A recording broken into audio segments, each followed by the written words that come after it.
Hello again. Today we're talking about cello vibrato technique. We have already talked about the motions we're going to use and the way that we need to use the turning of the arm to get the string down so that it will not interfere with the vibrato motions. Hopefully you're feeling pretty good about those things at this point, so now it's time to make some vibrato happen on the cello. So we're going to pick two notes to practice first. We want each of those notes to represent only one of these motions. So we want a note that's high enough that we will only be opening and closing for one of the notes, and a note that's low enough that we will only be rolling over the shoulder for the other. There is a range in the middle where you will do some crossover or combination of those two motions, and for right now we just want to stay away from that so we don't have to be concerned with thinking about it. We can just focus on using the correct motions for these notes.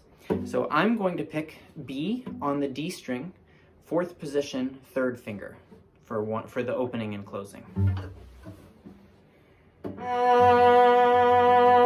And then I'm going to pick B on the G string, 2nd position, 3rd finger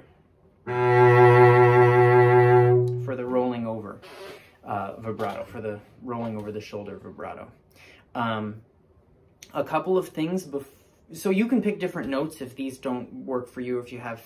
If something feels a little more comfortable for you getting started, you don't have to use these notes. They're just suggestions. A couple of other things that I think we want to keep in mind before we try to do this. One is our goal today should not be to get the best vibrato sound that we can possibly get.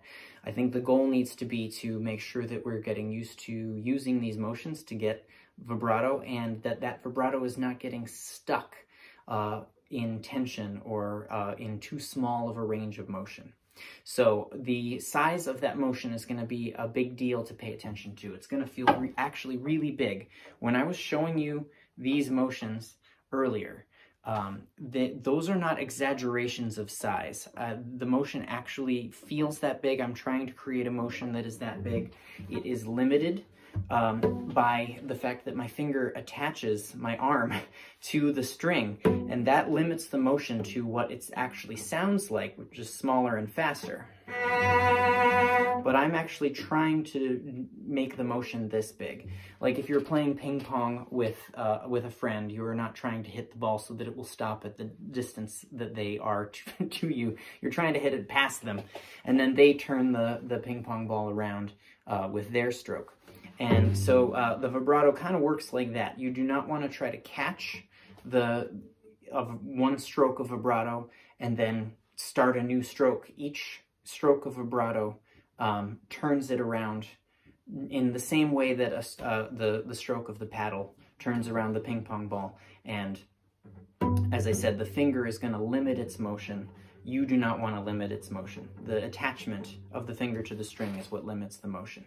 So if you try to limit it yourself, it is certain that you will have a lot of tightness and tension that will lead to a vibrato that is stuck and not big enough. So those are going to be our biggest goals. The other thing that I want to mention today is that normally we play on fingertips. That gives us speed and dexterity of the finger motion. It makes the architecture of the finger work for us instead of against us. And it also makes shifts a lot easier because you are using the smallest amount of surface area, and it's a firmer surface as well. So you get less friction, and so more control and greater ease when you're shifting. When we're doing vibrato, we don't want to move, actually. We want to be tethered down. And we are not going to play fast. You won't do vibrato on fast notes. You'll do vibrato on sustained notes where the vibrato will be able to be heard.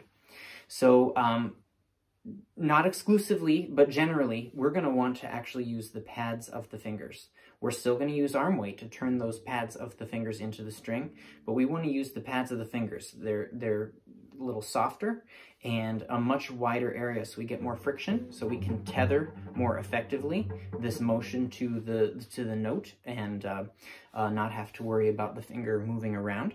And also, it will give us a greater variation of pitch, which is important on an instrument where the string is as long as this one is.